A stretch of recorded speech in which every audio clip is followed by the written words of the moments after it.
All right, I think we are live. Welcome everyone to the YouTube channel and the podcast organized by the PCE Final Frontier team. I'm your host, Ravneet Singh, and I have a very special guest with me today.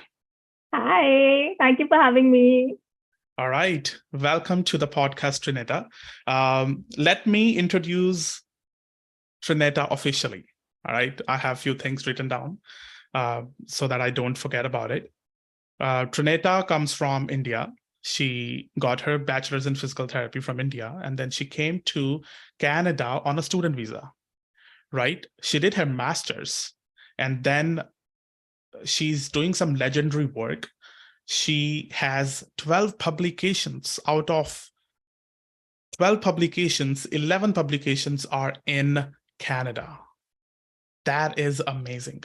She's a neurophysical therapist, and she has multiple collaborations with neurologists. And I saw her live session recently, a couple of weeks ago, with one of the North American neuro setup. What do you call it? The active PT. Yes. So Trineta has been one of our colleagues for more than 3 years now. And we've been connected through PCE Final Frontier. And ever since I've seen Trineta growing, every time you see something on Facebook, there's some milestone achieved by Trineta. So we're so proud of you, and welcome to the podcast. Thank you so much for having me and for that introduction. I don't know if I deserve that, but thank you so much. And PCE Final Frontier was sort of what I started with, because my license exam happened with you guys. I was one of your first students. So it's been really nice to have so many things happen in the last 3 years. That's great. I'm so proud, and I'm so lucky to have you here. And I'm so glad that we have team members like you who've been supporting the students and the candidates for the PCE in Canada and doing a work that everyone aspire to do in future. You know, doing the kind of legendary work in this age. I mean, I know that age doesn't matter, but the background that we come from, the kind of the amount of money that we spend in a country like Canada is a lot. And having that courage and, it's inspiring. That's what I'm trying to say. So you are an inspiration to a lot of people, and I'm not just buttering you. I'm saying it up front that this is really inspiring when somebody, act like a figure. If I want to come to Canada, I want to do my master's, but due to some reason, I'm going to diplomas and I'm changing my diplomas. But then I find out someone who has done their master's, and then I feel like, man, I wish I would have done that. So we're going to learn a lot about you, Trineta. Are you excited? I am very excited. And if this can help anyone, I'm really, really happy to be here, because I really want this to be, I hope this can inspire more people to pursue their dreams. Absolutely. That's the goal. All right, Trineta. So frame a pathway or give us a story. Like, let's say if I'm somebody who wants to come to Canada and I just got my bachelor's, or I'm in my internship in bachelor's, and I'm thinking about settling in Canada, because let's face the facts. The work permit is easier in Canada for professionals, right? Yeah. The PR is easier for professionals. So it's not an impossible journey. It is doable, and it is something that you can make a goal for next 5 years, that I can be a permanent resident in Canada in my own professional field, right? Right.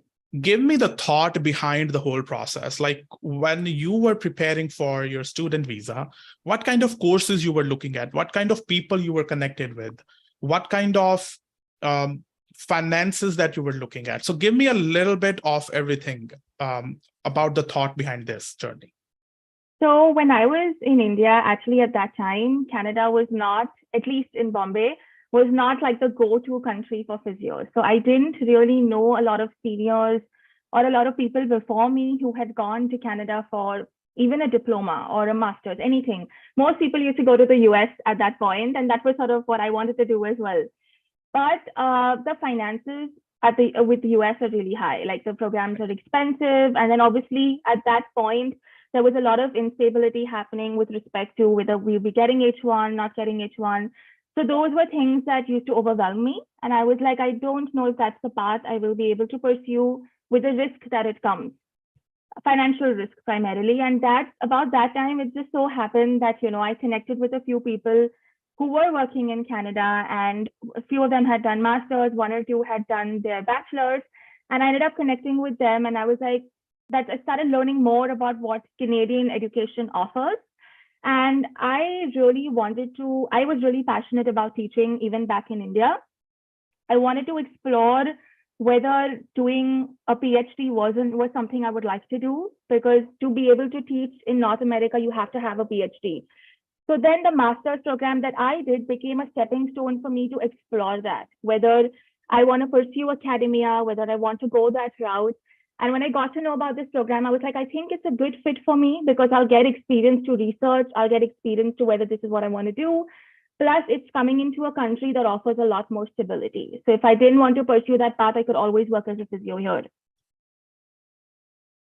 Yeah.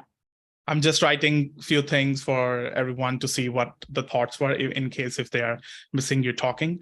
All right. So you wanted to get into teaching, you wanted to get into research, you made your comparisons between finances between United States and Canada, and you're like, okay, the practical approach would be Canada due to the stability, due to the finances and equal opportunities, if I say. Yes. Right? Yes. Okay, great. Yes. So tell me something about how did you start looking at the programs? Did you have somebody who helped you to find out the programs, or you were like, oh, I have a list, I can go online, I can talk to professors or Canadian experts? How did you do that? Actually, back then, when it came to educational counselors, pretty much no one knew about Canadian degrees. Like, I was really not getting any guidance.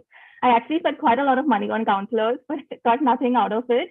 What I did was I went on every university's website and looked at all the courses they offered. Now, the two departments that I advise people to look at is look at the Department of Rehabilitation, look at the Department of Physical and Occupational Therapy. Every university has those two departments or one department which offer programs that are relevant to us. And then I actually screen through every single program, masters in physiotherapy, masters in rehabilitation, thesis programs, every single, looked at the requirements. And actually, university touch points are very, very helpful. So if you send them emails saying that, hey, I have doubts about this, I don't know if I'm a good fit for this program, this is my background, they were super helpful. They were way more helpful than counselors back in India. So I encourage people to do that. I mean, obviously now, because so many of us have come abroad, especially to Canada, we're always there to help people. But back then, universities were very, very helpful to me. Okay, sounds good. Did you have anyone who told you, don't go for master's, go for diploma, it'll be an easier way out? Yes, I was told that. And I wouldn't, personally, I feel neither of the routes are good or bad. I feel like you have to really ask yourself what you're looking for in your career. Because this is something I get asked a lot, should I do a master's? Should I do a diploma?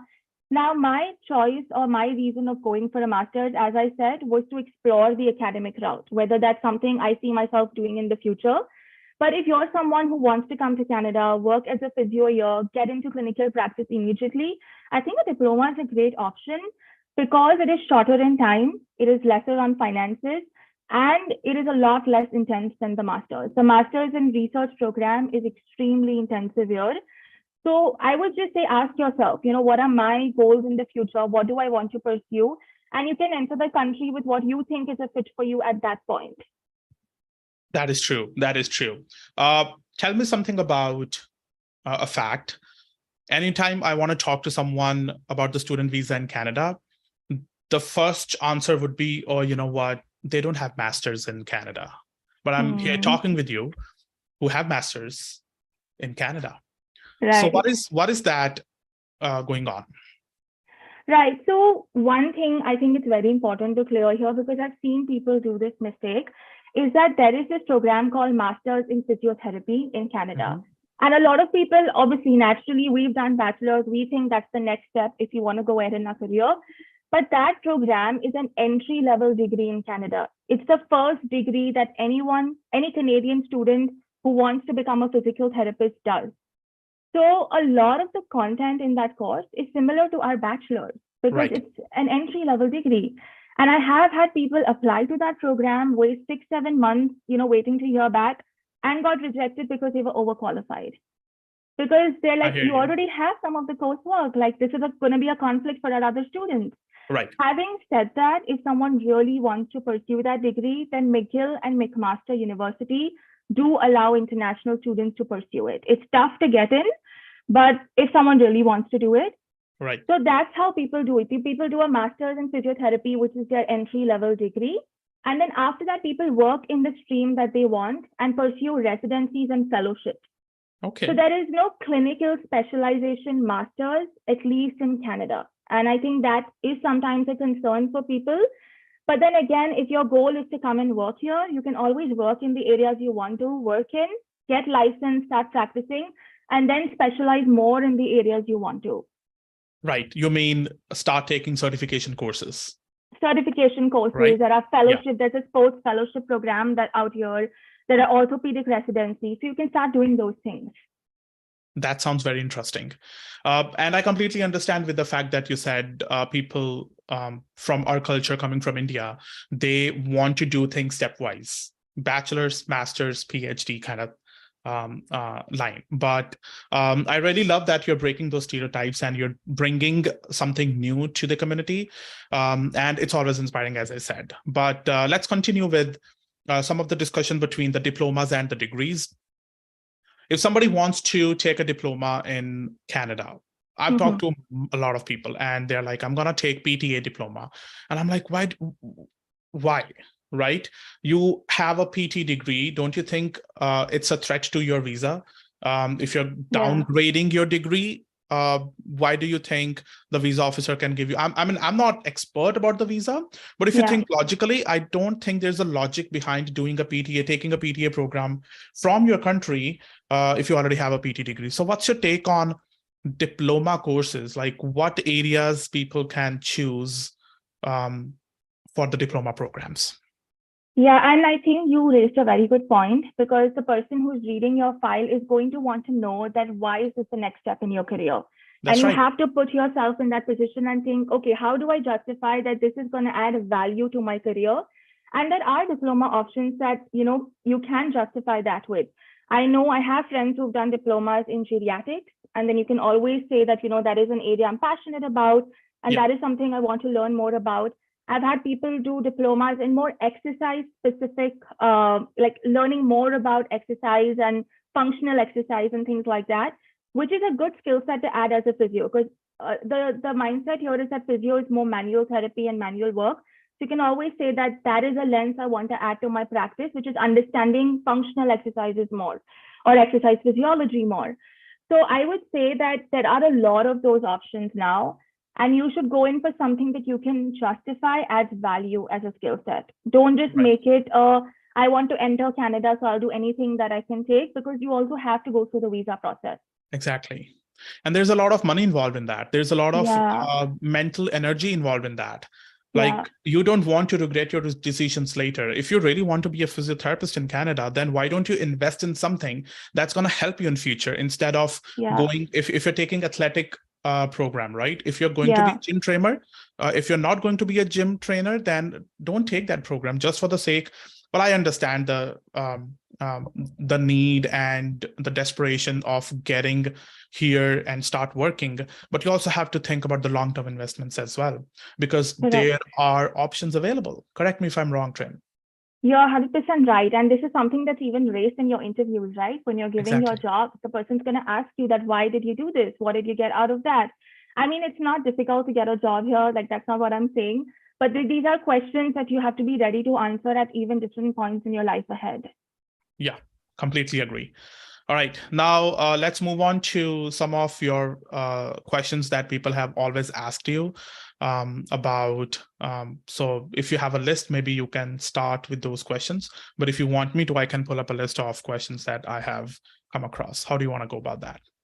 A lot of times people ask me is, when you look back at your master's, you think it was a worthwhile effort and investment? That's something I get a lot.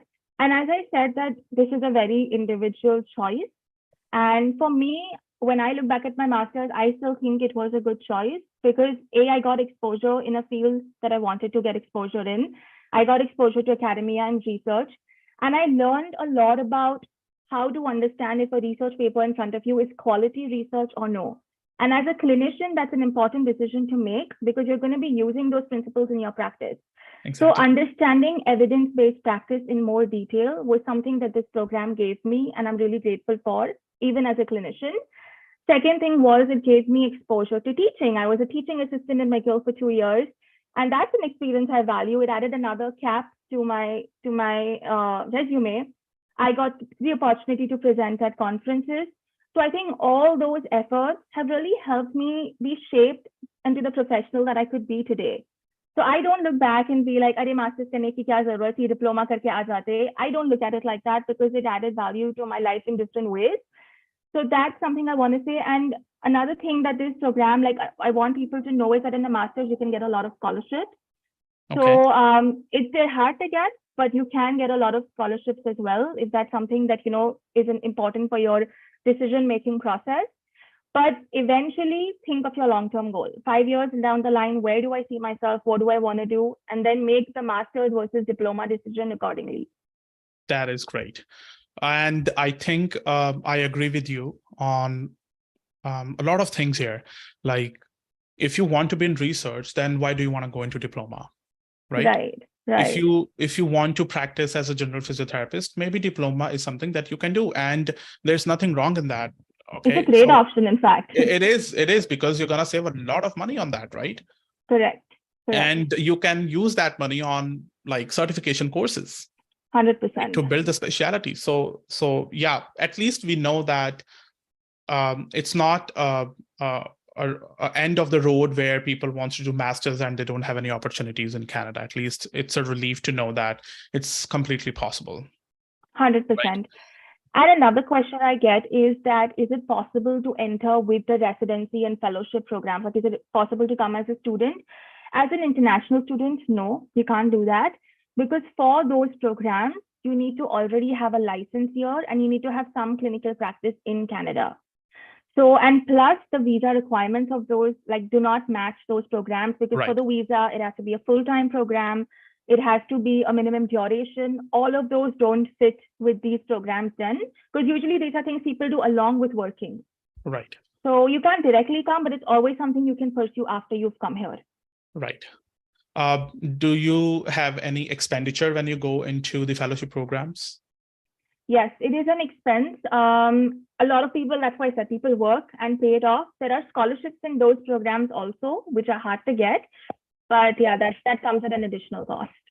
All right. I think we're building a great picture about journey to Canada on student visa. If you want to build a specialty, let's say if you want to do ortho fellowship, right? So if you're coming on a student visa and you are taking a diploma in something specific, and then you're using that money, making money, gaining experience, and using that money into a fellowship program to build a career path for yourself. Right. Especially when you want to be a specialist clinical, not want to be an educator or mentor or into the research programs. Got it. Right. Yeah. Right. Okay. Thank you. Tell me something about the financial aspects of your journey. Like master's programs is definitely expensive than the diplomas. So I know that you come from a well-to-do family, but how did you decide about your finances? Because when you come to Canada, you have a lot of expenses to live, right? You got to pay your rent, you got to pay for your car if you have, and there are a lot of things going on, right? So build a picture around the financial aspects also. Yes. So firstly, I want to address that even a master's program in Canada is a lot more economical than a US degree. Right. So the difference is very significant. And secondly, in the very, very good thing about Canada is that you're allowed to work on and off campus, which is a very big perk because I know people have been able to pay off their tuition expenses by putting in some hours on campus. And so actually now Canada allows 40 hours off campus also. So you can actually pay a lot of your living and a chunk of your tuition with just working here. People have done that. I have done that. It's very, very doable. Secondly, for my personal tuition expenses, I had scholarships. So that helped me pay it off. But my plan B was obviously a loan from India. So you can take a loan. And again, if you take a loan, you have stability in this country. You can work for 3 years on an open work permit. It's very easy to get at least at this point, it's easy to get a permanent residency. So you can pay off that loan over time quite efficiently. So those are the two ways I looked at my finances. And for me, it was a lot more mental peace, because compared to the US, it was good for me to know that it's possible to do it here. Right, absolutely. A hypothetical question, Trin. Let's say if you would have taken the loan, what do you predict in how much time you would have paid that off? I think within 2 years it's doable. And I know I can say that with guarantee because I have friends who've done that. All right, now we have facts. That's 1.5 to 2 years. It doesn't take longer than that. That's because great. If you're working with your degree. Of course, if you're working as a physio, right? Yeah, and also with your program, if you covered off your living expenses working, then it's very doable. That's awesome. That's actually relieving, right? Yeah. All right. Tell me something about your decision making. You got your license, you cleared your PCE while you were in your master's program, right? So I want to know about the decision making. What made you think that I want to do PCE while I'm writing my thesis? Yeah, you could have done it. You could have done it later. You could have focused on the thesis for now, but you decided to do it during the program. A lot of people have this fear. If they're into the master's program, they won't be able to, spend a lot of time studying and concentrate on PCE, and they might fail the exam. Right. I would say that one of the reasons I really wanted to do it during the program was because I wanted to graduate with the license so I could immediately start working. Mm-hmm. I did not want to have the gap of graduating and then spending another 6 to 7 months studying for the exam. For timeline wise, that was the thought process I had in my mind. Secondly, is that you have to plan ahead for this. So start studying early on in your master's. And put a little bit every day, even if you put 2 hours a day, 3 hours a day, or you put just some time on the weekend, it's still a start. And then you can gradually build through it during your master's. And then whenever you're ready, around the time of graduation, before the time of graduation, you give your exam. For me, my journey was a little different, wherein the pandemic happened and I had the luxury of going home for my last semester. So I went home, and then obviously things are easier at home when you have your family support, through things. So I gave my PCE in the last semester of McGill, but I do think this is something one should aim for, because you want to graduate and then have that done. I think it's all about the time management. Yes, you were fortunate that you had a lot of family support back in India, and you didn't have to do a lot of household chores, right? That you might have to do, you would have been doing in Canada, like a lot of other things. Correct. What is your suggestion to someone who is into a diploma program right now? Mm-hmm. Okay. And if you can give some tips on time management, like where you can save time, where you can spend time in PCE, and management of all the things side by side. My suggestion would be start early. And I have told this to students who've come. I was like, the minute you know you're going into Canada for this program, if you even have some time in India, start there. Or when you come here, just start giving 4 or 5 hours on the weekend. Just start doing that. And that over a period of 6 months, 7 months, a year is actually quite a lot if you look at it, in the long term. And secondly, I encourage people to get a class, because as much as this exam is about hard work, it's also about smart work. There's a lot to study. There is infinite amount to do, but you want to be smart with your studies. You want someone telling you how to do it. What should I focus on? This is going to help me pass. So I think studying smart, getting a good class that guides you through it, and starting early, plan for it, is important to be able to manage it during your program. That's great. What do you see? It's a question that needs to be really unbiased. What do you see in the classes? What do you see in the mentors in the program that you would encourage people to look before they were enrolling for the classes? One thing would be, so I think practice questions for me personally were extremely helpful in my journey, because this exam is, your knowledge, but how to apply it in that particular question, how to differentiate between the options and pick the best answer is what is important here. So solving a lot of questions helped me. And in that sense, I looked at a class which gave me a lot of that, a lot of mock questions, a lot of practice questions that I could keep going over. Secondly, a timetable to study. Instead of telling me this is all to be done, break it down. That okay, study this today, study that tomorrow, study that this. I don't have to put my head into it. I don't have to work. I don't have to do all the research into figuring out how it works. Someone's given a template to me and I'm just following that. So that helped me a lot. And one specific thing I want to say for PCE, especially, and I don't know why that's the case, but there's a lot of focus on cardio and ethics. It's like the cardio and ethics element is really big in PCE. So and that's something a lot of us don't know because I don't practice in cardio at all. So I focus on those quite a bit. But start early, put in 4-5 hours every week, have a timetable for you. And the timetable is something that the class helps you figure out and solve a lot of questions. That sounds good. So that was about the PCE. And I think you are one of the people, like, I don't know a lot of people who have done their diplomas while they were doing PCE. So I think it's, again, something that I look forward, the courage of making the decision and, the courage of stepping up into the game. Not everyone can do that. And building that kind of legendary work is, again, something that you deserve the appreciation for. Tell me something. Sure. Yeah. Tell me something about the job market. How do you find the job? I know a lot about it, and I've been into like referring people for the LMIA and stuff like that. But I want to hear from you because you've been working for a long time now and you have seen a lot around you. So give us some insights about the job market. The job market for physios in Canada is actually really good. And this is true across all provinces, both in the public and private sector. There are so many jobs. They're always looking for people. And especially post-pandemic in the public sector, there's a great need for physios. So I don't think getting a job is very hard here.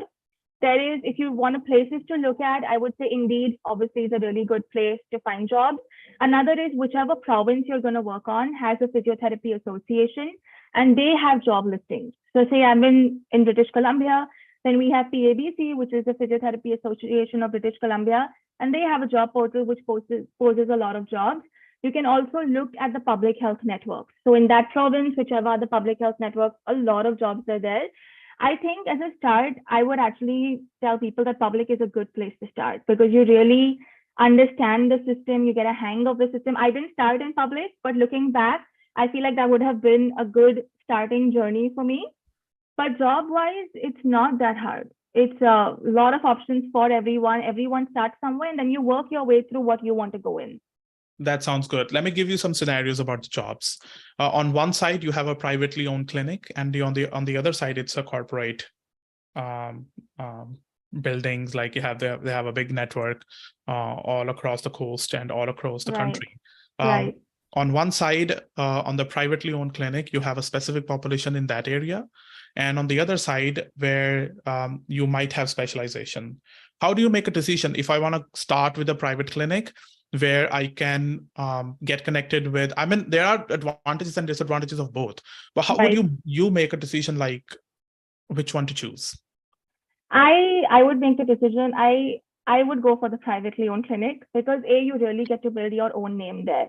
In a big corporate firm, you can easily get lost. Your name can easily be, you're just one of many, but that's just my personal bias. At the end of the day, you have to see what the job offers. Also, a very important thing that I tell people to look for in a job is to look for mentorship. I know that we come with experience from India, but this is still a new system for us. We're still navigating with people from different cultures, from different races, how to communicate with them, how to build a relationship with them. Those are things we need mentorship on. Right. And I was blessed to have really good mentors to start with, and that helped me a lot to feel comfortable in the system. So I would encourage people to keep that as a priority. Start with some mentorship. Start in a team that has a good culture. You're supporting each other. You're learning from each other. Those are very valuable things when you're in your early steps. That is true. I agree with everything. Mentorship is very important because what I've heard from employers that a lot of people come from different countries. They get their license. because nowadays it's kind of easier to get license in Canada. Hmm. And when they come to their clinic and when they start treating patients, their English is not that good. So they kind of struggle with the patients, or sometimes Right. the patients struggle understanding them, right? Right. Everyone has their different accent. Like I have a Punjabi accent, right? Yeah. So I kind of have to build that fluency to talk to my patients. I can't use my Punjabi English accent when I'm talking to my patients, right? Right. So I want Right. them to understand me. Right. Employers usually face these kind of challenges, and they want to educate, they want to be mentors, but then there's a disparity between the pay scales.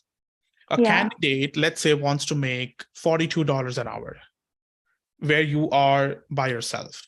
And Hmm. another candidate is getting $39 an hour with mentorship. Hmm. Which one would you prefer and why?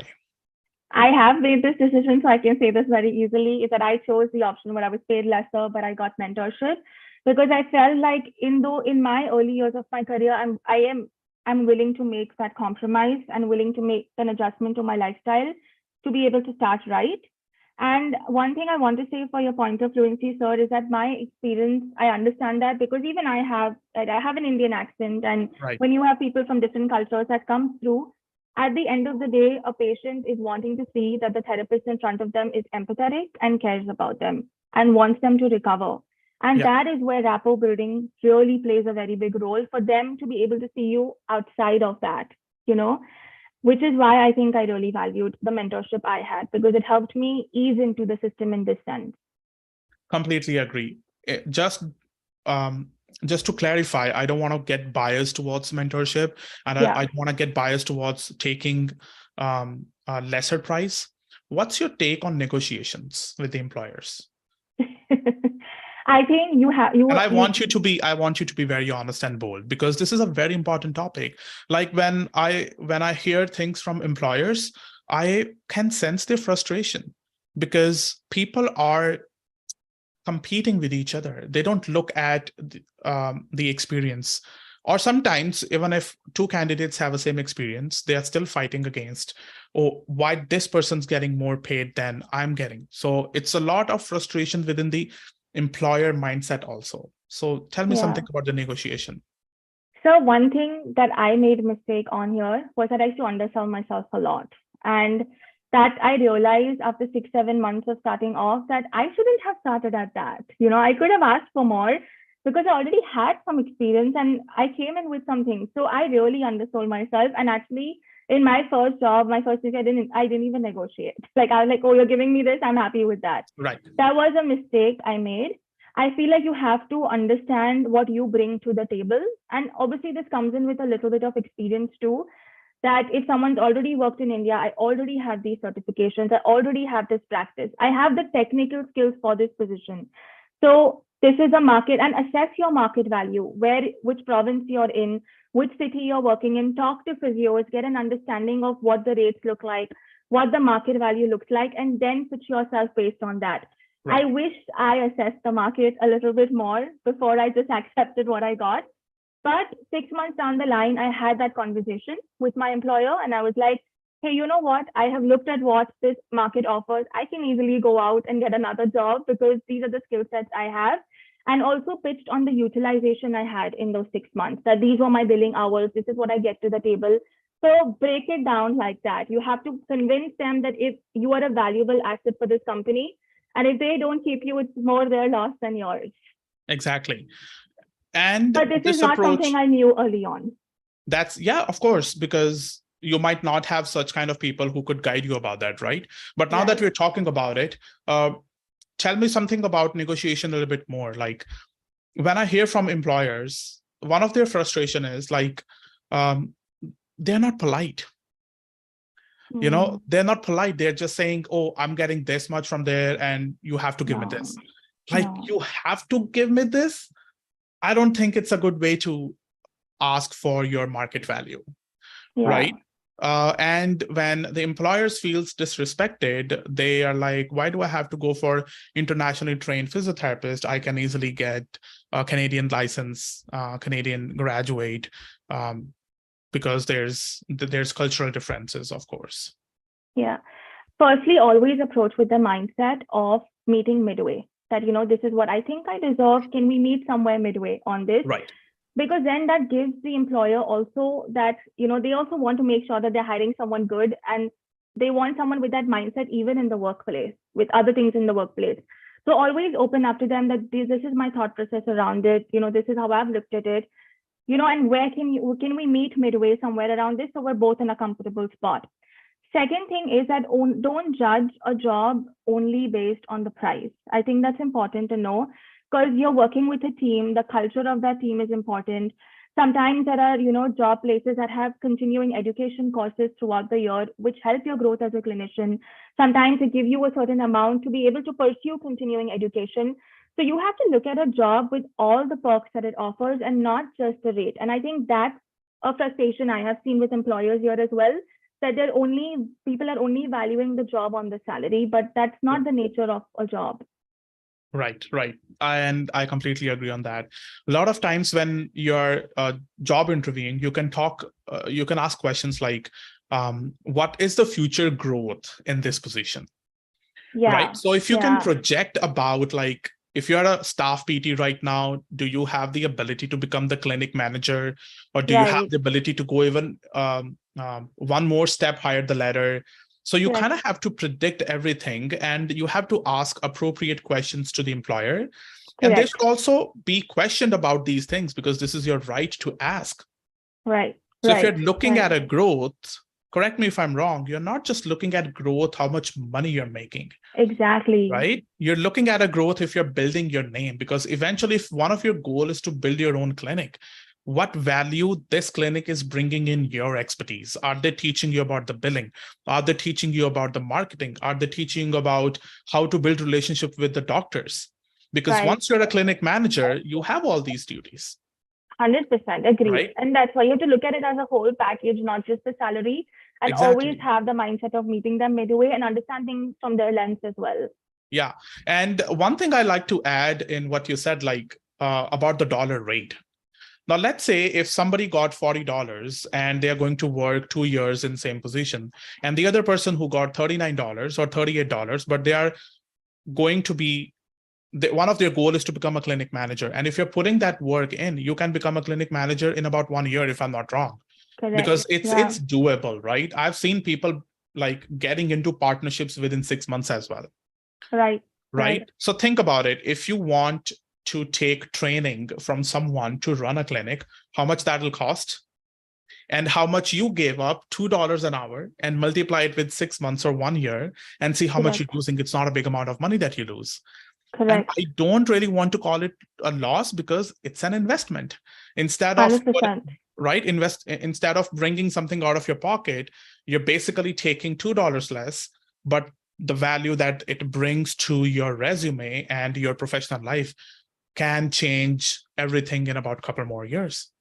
Correct. And also sometimes because of that mentorship, if your mentorship was focused on building a certain skill, eventually you can go become the team lead of that skill, like open a program, become a team lead. And then you also get paid for mentoring other people. So you're not just a physio, you're a physiotherapist, you're a mentor, you're a supervisor. You add different skills to your profession. And that way you can also go in different places rather than just being a clinician. Absolutely. I think these are the topics which a lot of people really don't think about. When we are in India, when we think about this much money I'm going to make. I'm going to make $80,000 a year. But yes, you are making that kind of money. But if you are planning to get into the business, then you need a lot of experience in that. You can't just build a business only on basis of your clinical skills. Correct. You need to have 100%. Right? You need to have like a bigger perspective. Okay, great. Trin, some of the final things when it comes to student visa. What are the top thoughts that come into your mind that you want to share? So the biggest thing that we spoke about was proving why you want to do what you're doing. I think I've seen that to be the biggest reason why people get rejected, is that the visa officer is not convinced that this is the next best step in your career. And then also make sure that the college, if you're doing a diploma, is accredited because there have been cases where, later on the colleges have then been picked on up by the government or by the immigration officials and be like, oh, this is not a legit place to go. This actually happened a lot in Quebec, where people had applied, people got in, and then the colleges got called out and people lost their visa. So That's make sad. sure that it's an accredited university and try and go to a place where people have already gone. Like, that this is something that has already come in to the visa process as a legit place to go pursue your further education. I think that's the main reason why rejections happen. Baki finances and all, you want to make sure that you're showing that you have enough finances to be able to support your stay here. That's another reason I've seen. Yeah, that would be it. That's awesome. Trin, thank you very much for joining us. We're just going to hang out here for about a couple more minutes just to see if I have any questions in the chat, if we miss anything. But I really appreciate your time and thank you for being here on Sunday. I hope I didn't ruin it. No, thank you so much for having me. I'm really happy to be here. And I hope this helps someone on their journey. I'll be really happy to know that. Absolutely. And I think this is why we're doing podcasts, to educate people about making correct choices and, not making the mistakes that other people have made. And I would really appreciate you, talking about the mistakes that you have made and what you would have corrected. And also talking about the decisions that you made that you're not regretful about. Right. Yeah. So that brings a lot of peace of mind to the people who are listening to you, who are going to listen to you in future. Right. So I just want to end the whole session with a very famous saying, which says that you live as long as the last person remembers you. And that kind of work Trineta is doing, 11 publications and a lot more coming to the podcast, sharing her wisdom and telling all of us like what could have been wrong in her journey. So Trin, I'm glad, I'm honored to have you. And thank you very much for joining. Thank you so much for having me. And thank you for all the work you do and PCEF does as well. Thank you very much. Just gonna have some music at the end for a joyful ending. And we're gonna hang out here for a couple more minutes. For any questions that you have, feel free to reach out to us at PCE Final Frontier, PCEFF.com. Follow us on Facebook, Instagram. We have a lot of content on the YouTube. So if you'd like to see videos, the podcasts are here. A lot of content videos are here. So that's it. Enjoy your weekend and we'll see you in the live classes.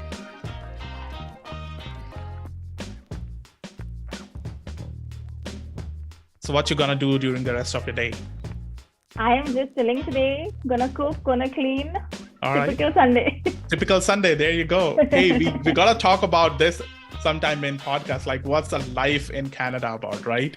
Sunday is for household work. You work during the week to pay bills, and then on the weekend you. What do you think I'm gonna do after the podcast? The same thing, right? Groceries. I got the flowers in the morning, groceries, and then cleaning and stuff like that, so that we have enough clothes for the week, enough food for the week, right? That is life here. That is life here. That is true. But I think it adds a lot of responsibility on your shoulders, and you start living by yourself, and it makes you a different kind of person. Yeah, makes you very, very independent, which I was not back in India. Right? Does your parents get frustrated when you go to India and you try to live like a Canadian? I don't live like a Canadian. I'm very happily enjoying all the perks there where everything is done for you. All right, that's great. I think our life story is a little different from there, because I go to India, I start cleaning on Sunday, and they're like, you don't have to do it here. Like, damn it, I'm in India. But yeah, it's a lot of fun. It's a good habit. That's it. Yeah, definitely. I learned cooking, which I'm grateful for. Well, I'm coming to Surrey in June. So let's try to catch up. Yeah, please. Yeah.